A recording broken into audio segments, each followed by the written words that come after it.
अस्सलाम वालेकुम guys, welcome to my channel नाइको। एक मैंने यूनिक सा नाम रखा है अपने चैनल का और इसके पीछे भी एक रीज़न है। खैर, इस वीडियो के अंदर मैं आपको अपने सॉफ्टवेयर के बारे में बताना चाहूँगा। ये सॉफ्टवेयर मैंने बनाया इसलिए कि हम वैसे नॉर्मली तो कोई भी टाइम की मशीन ले सकते हैं जो मार्केट में अवेलेबल होती है, लेकिन उस मशीन का जो ज़्यादा नुकसान है वो ये होता है कि उस मशीन से हम जो है वो डेटा एक्सट्रैक्ट नहीं कर पाते आसानी से। वो या तो किसी एक ऑफिस में किसी एक बंदे के पास होता है जिससे हमें सबको डेटा लेना। ये जो मैंने सॉफ्टवेयर बनाया है ये एक्सेल बेस है और इसकी जो डेटाबेस है वो एक्सेस पे है। इसमें आसानी ये है कि ये किसी भी डोमेन पीसी के ऊपर इंस्टॉल हो सकता है और हम इसको कहीं किसी भी सेक्शन, किसी भी मैनेजर, किसी भी जगह से हम इसको एक्सेस कर सकते हैं। और फिर इसके अंदर जो ज़्यादा अच्छी बात यह है कि इसके अंदर डिफरेंट किस्म के राइट्स हैं जो हर डिपार्टमेंट के लिहाज से दिए गए हैं, यानी प्राइवेसी की एक ऑप्शन दी गई है, कोई भी किसी भी बंदे का डेटा नहीं दे सकता। ठीक है, अच्छा मैं इसको थोड़ा सा स्टार्ट करता हूँ। स्टार्ट मैं ऐसे करता हूँ कि हमने ये देखें, आपको यहाँ पे एक फ़ाइल नज़र आ रही होगी जो एक नॉर्मल सी फ़ाइल है जिसके ऊपर ब्रेक टाइम लिखा हुआ है। ठीक है, जब इस फाइल को क्लिक करेंगे तो आपके सामने ये चीज़ खुल जाएगी। अच्छा, अब इसमें साइन अप, साइन इन दोनों ऑप्शन मौजूद हैं। ठीक है, अच्छा हम इसमें ये करेंगे कि हम क्योंकि हर यूनिट में एक ब्रांच मैनेजर होता है तो हम ब्रांच मैनेजर के आईडी से लॉगिन करेंगे और सबसे पहले आपको दिखाएंगे कि ब्रांच मैनेजर के आईडी से लॉगिन के क्या क्या फ़ायदे हैं और क्या क्या चीज़ें हम देख सकते हैं। अब जैसे उमैर काजी, हमने एक ब्रांच मैनेजर का आईडी बनाया है, उसके आईडी से हमने लॉगिन किया तो हमारे पास एक इस तरह का इंटरफेस ओपन हो जाएगा।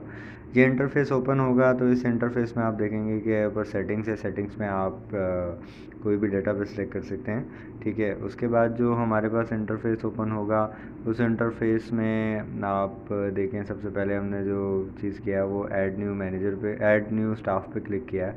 यहाँ से हम डिफरेंट स्टाफ को ऐड कर सकते हैं। अभी राइट साइड पे कॉर्नर पे देखें तो 554 स्टाफ यहाँ पर ऐड हैं जो डिफरेंट सेक्शंस में हैं, डिफरेंट डिपार्टमेंट्स में वहाँ मौजूद हैं। ठीक है, उसके बाद सेकंड जो हमने ऑप्शन क्लिक किया है वो है ऐड मैनेजर का। आप ब्रांच मैनेजर, आप कोई भी मैनेजर को ऐड कर सकते हैं, आप किसी भी डिपार्टमेंट को ऐड कर सकते हैं। ठीक है, और इसके अलावा फिर आप किसी भी मैनेजर को राइट्स असाइन कर सकते हैं। ठीक है, जैसे एडमिन के राइट, एग्जीक्यूटिव के राइट, नॉर्मली मैनेजर के राइट या सिक्योरिटी को यूज़र के राइट। ठीक है, ताकि सिक्योरिटी किसी भी बंदे को इन आउट कर सके। अच्छा, इसके अलावा हम जो है ये भी कर सकते हैं इसमें कि डेट वाइज शीट देख सकते हैं। ठीक है, फिर सबसे इम्पोर्टेंट चीज़ कि हम किसी भी स्टाफ का बारकोड इशू कर सकते हैं। जब आप इसको खोलेंगे तो आप बारकोड आपके सामने इस तरह से आ जाएगा। ठीक है, अच्छा इस बारकोड को लाने के लिए भी एक कोड फॉन्ट है, वो भी मैंने इससे मेरे पास मौजूद है, अगर किसी को चाहिए तो मैं वो फॉन्ट आपको दे दूँगा। ये हर जगह पे नहीं, हर सिस्टम में नहीं आता ये बारकोड। ठीक है, फिर उसके बाद आप जो है वो डेट वाइज अटेंडेंस भी देख सकते हैं किसी भी स्टाफ की। ठीक है, अब ये मैंने आपको दिखाया है कि किस स्टाफ को आप राइट्स वगैरह किस तरह से दे सकते हैं। अब मैंने साइन आउट करके अब मैं आपको एक दूसरे आईडी से लॉगिन होकर दिखाता हूँ कि दूसरे आईडी से जब आप लॉगिन होंगे, ठीक है, तो आपके पास क्या आएगा। अब ये है सिक्योरिटी का लॉगिन। अब हम सिक्योरिटी के आईडी से लॉगिन होंगे तो सिक्योरिटी के आईडी में सिक्योरिटी जो है वो सिर्फ इन स्टाफ को ब्रेक पे जाने के लिए इन कर सकती है, उसका बारकोड स्कैन करेगी। ठीक है, उसके लिए हमें नॉर्मल एक कोई खास चीज़ की ज़रूरत नहीं है, सिर्फ एक नॉर्मल एक स्कैनर की ज़रूरत है, हैंड स्कैनर की। ठीक है, वो हैंड स्कैनर हमारे पास मौजूद होगा, वो स्टाफ को बारकोड इशू होगा, वो बारकोड लेके आएगा, वो उसको स्कैन करेगा। तो यहाँ पे हमने इसको इस पर्पज़ से बनाया है कि स्टाफ की ब्रेक इन हो जाएगी, जब वो जाने लगे तो ब्रेक इन करेगा। जैसे मैं यहाँ पे एक आईडी स्कैन करता हूँ, देखिए हमने स्कैन किया तो स्टाफ का टाइम इन हो गया कि 13:58:39 सेकंड पे वो ब्रेक पर जा रहा है। अब जब वो वापस आएगा तो वो दोबारा से उसका सिक्योरिटी वाला उसका बारकोड स्कैन करेगा, तो वो नीचे वाले उसमें स्कैन करेगा। ठीक है, जब वो उसको स्कैन करेगा तो आप देखिएगा कि उसमें इनकी डिटेल भी आएगी और आउट की। जैसे 13:58:39 सेकंड पे वो इन किया था, 13:58:58 सेकंड पे उसने आउट कर दिया।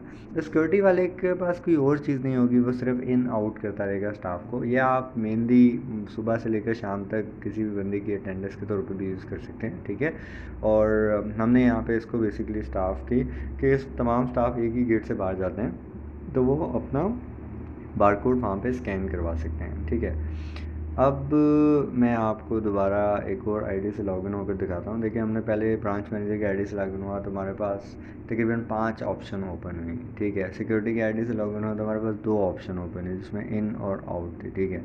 अब मैं एक मैनेजर के आईडी से आपको लॉगिन करके दिखा रहा हूँ कि ब्रांच मैनेजर के नीचे एक मैनेजर होता है, उसके नीचे उसके ऊपर एक फ्लोर मैनेजर होता है। अब ये मैनेजर के उसके बाद खाली 2 ऑप्शन शो होंगी।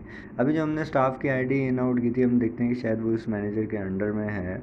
अगर वो मैनेजर के अंडर में है तो वो यहाँ पे शो हो जानी चाहिए, ठीक है।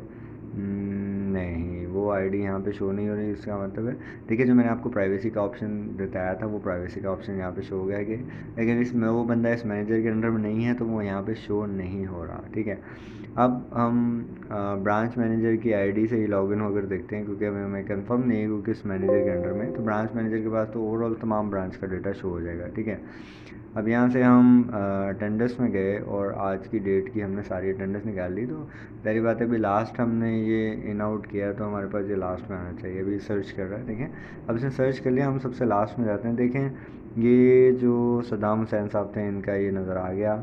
जैसे मैंने आपको बताया था कि 1358 और 39 सेकेंड पे इन किया था, फिर उसके बाद आउट किया, तो उनका डेटा यहाँ पर शो हो रहा है, ठीक है।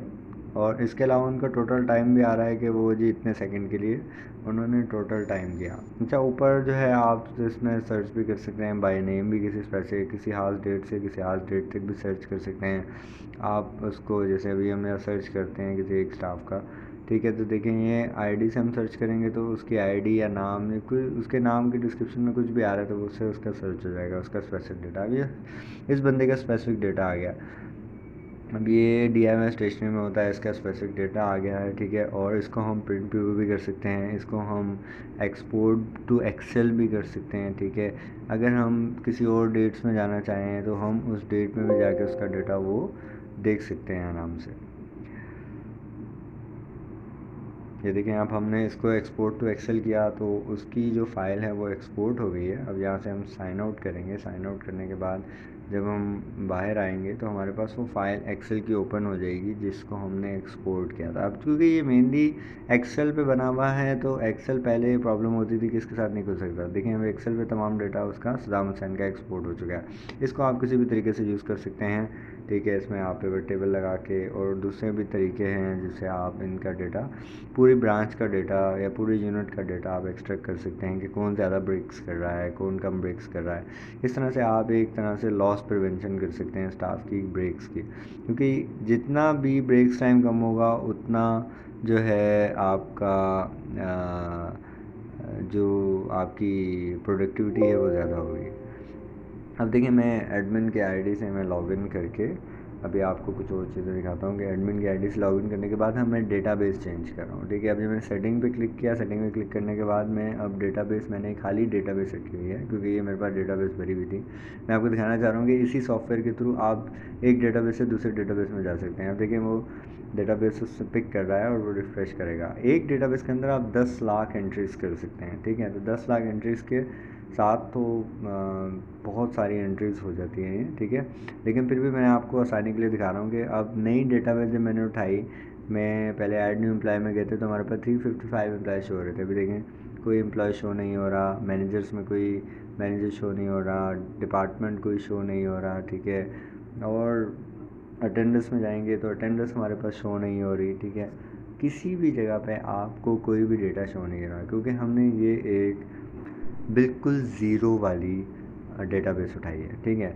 ये मैं आपको इसलिए दिखाना चाह रहा हूँ कि हम किसी भी डेटाबेस चेंज कर सकते हैं। अब इस डेटाबेस के अंदर मैं सबसे पहले कोई मैनेजर ऐड करना है तो उससे पहले मैं उसका डिपार्टमेंट ऐड करूँगा। अब यहाँ पे मैं एक डिपार्टमेंट में सिक्योरिटी को ही ऐड करता हूँ, ठीक है। और ब्रांच नेम कराची लिख देता हूँ, ठीक है। और उसको जब मैं यहाँ पे ऐड करूँगा तो वो यहाँ पे ऐड हो जाएगा, ठीक है। अब उसके बाद जब मैं ब्रांच ऐड कर दूँगा या उसकी डिपार्टमेंट ऐड कर दिया तो फिर मैं उस मैनेजर को ऐड करूँगा, ठीक है। अब देखें, मैं मैनेजर को ऐड करूँगा, ठीक है। अब वो नीचे शो होना शुरू हो गया उसका डिपार्टमेंट सिक्योरिटी, ठीक है। अब अली नाम का एक मैनेजर मैंने ऐड किया, कराची उसकी ब्रांच रखी, ठीक है। अब अली जब लॉगिन होगा तो इसको, क्योंकि हमने सिक्योरिटी में रखा है, तो इसके बाद जो राइट्स आएंगे वो सिक्योरिटी के आएंगे।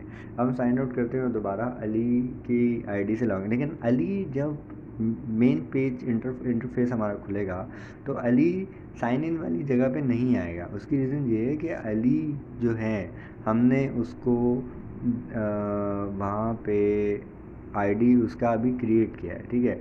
तो वो अपना पासवर्ड जनरेट करेगा। अभी देखें, अभी यहाँ पे अली नहीं आ रहा है, यहाँ पे सिर्फ एडमिन आ रहा है। अभी हम साइन इन पे क्लिक करेंगे, ठीक है, और साइन इन पे जाके देखें अली यहाँ पे शो हो रहा है। अली का हम पासवर्ड क्रिएट करेंगे, एकदम ही पासवर्ड क्रिएट करेंगे 54321, उसको आप शो भी कर सकते हैं। ये इसमें सारी ऑप्शन एक सॉफ्टवेयर की तरह दी गई हैं, जो बड़ा मज़े का इंटरफेस है, ठीक है। और इसको मैंने बड़ी मेहनत से बनाया है और इसके ऊपर बड़ी वर्किंग की है कि जिस तरह से सॉफ्टवेयर यूज़ होता है ऐसे करें। देखें उसमें साइन इन किया तो अली क्योंकि सिक्योरिटी का था, इसलिए उसके बाद ये दो चीज़ें यहाँ पे शो होना चाहिए, टाइम इन और टाइम आउट, ठीक है। अब हमने यहाँ पे देख लिया कि हमने एक हमारे पास एडमिन था, एक हमारे पास अली ऐड हो गया जो सिक्योरिटी में था, ठीक है। अब हम ब्रांच मैनेजर की आईडी से भी करते हैं। अब देखें अली यहाँ पे इन आउट कर सकता है, ठीक है।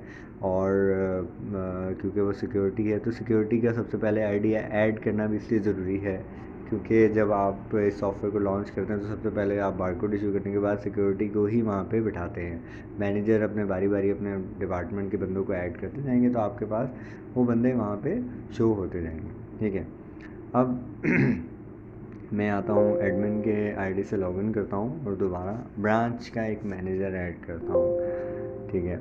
अब हम देखें, हम गए ऐड न्यू मैनेजर पे, ठीक है। उससे फिर मैं वहाँ पे एक डिपार्टमेंट का नाम सेलेक्ट कर लेते हैं। बस करें हम ब्रांच का ऐड करें तो हम ऑल पे सर्च कर लेते हैं, ठीक है। हमने रहीम नाम का एक बंदे को ऐड कर दिया और कराची उसका यूनिट दे दिया, ठीक है। क्योंकि हम इसको ब्रांच मैनेजर के तौर पर ऐड करें तो ये ऐड हो गया। या हम ये भी कर सकते हैं कि अली जिसको हमने पहले ऐड किया था हम उसको राइट दे देते हैं ब्रांच मैनेजर के, ठीक है। और जो ये देखें यहाँ से हम उसके राइट चेंज कर सकते हैं। पहले वो यूज़र के राइट आ रहे थे, अभी हम उसको एडमिन के राइट्स जो हैं वो आप ब्रांच मैनेजर को दे सकते हैं, ठीक है। और जब रहीम यहाँ पे लॉगिन होगा तो वो मैनेजर की आईडी से लॉगिन होगा, सही है।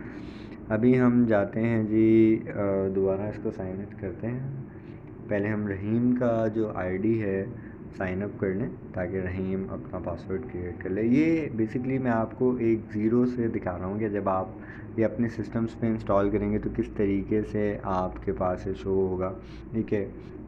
क्या प्रोसेस होगा उसको ऐड करने का, ठीक है। और मैनेजर्स को कैसे ऐड करना है, स्टाफ को कैसे ऐड करना है, ठीक है। अब जैसे हमने रहीम की आईडी से किया, अब रहीम हमारे पास अभी यहाँ पे जो हमने सिस्टम में एक वो किया हुआ है कि सबसे पहले ब्रांच मैनेजर ऐड होगा फिर एग्जीक्यूटिव ऐड होगा, तो यहाँ पे ये ब्रांच मैनेजर के तौर पे रहीम की आईडी लॉगिन होगी। अब हम वहाँ जाके वापस साइन आउट करके इसको जो है हम दोबारा मैनेजर के तौर पे शो करेंगे, ठीक है। इसको साइन राइट्स करेंगे हम मैनेजर के तौर पे ताकि ये मैनेजर के तौर पे शो हो जाए।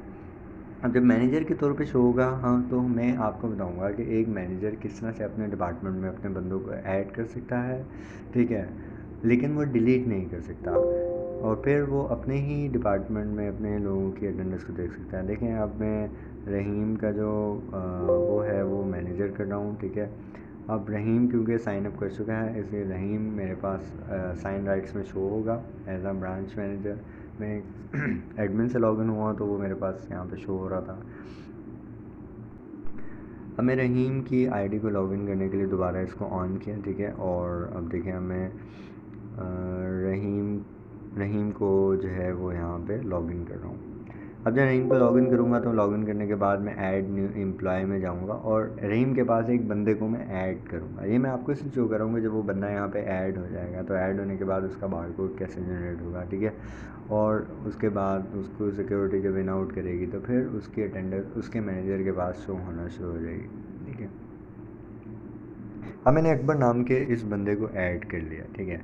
अब यहाँ से मैं साइन आउट करता हूँ और अब अकबर का जो बारकोड है वो एचआर देगा या ब्रांच मैनेजर के पास भी राइट है या ब्रांच मैनेजर जिसको राइट देगा एग्जीक्यूटिव के, ठीक है, या एचआर को, तो वो उसको उसका बारकोड इशू कर देगा। हर बंदे के पास अथॉरिटी नहीं होगी कि उसको बारकोड इशू कर दे। ये स्पेसिफिक लोगों के पास अथॉरिटी होगी कि वो बारकोड उसका इशू कर दे। अब ये अली जो ब्रांच मैनेजर है वो अपने आईडी से लॉगिन हुआ है, वो ये प्रिंट बारकोड वाले ऑप्शन में गए, यहाँ पे उन्होंने सेलेक्ट किया, प्रिंट प्रू में गए, ठीक है, और देखें इसका बारकोड यहाँ पे अकबर का शो हो गया। अभी अकबर का बारकोड जनरेट हो चुका है। अब अकबर इस बारकोड को लेके जब टाइम इन टाइम आउट करने जाएगा तो उसके time in time out security वाला करेगा। सिक्योरिटी वाले के टाइम आउट करने से जो उसका डेटा है वो शो हो जाएगा इसके मैनेजर के पास। तो ये एक सिंपल सा सॉफ्टवेयर हमने बनाया है, उम्मीद है आपको पसंद आया होगा। आप प्लीज़ मेरे चैनल को भी लाइक कर दीजिएगा और सब्सक्राइब भी कर दीजिएगा और इस तरह वीडियोस देखते रहिएगा। बहुत बहुत शुक्रिया आपका, थैंक यू।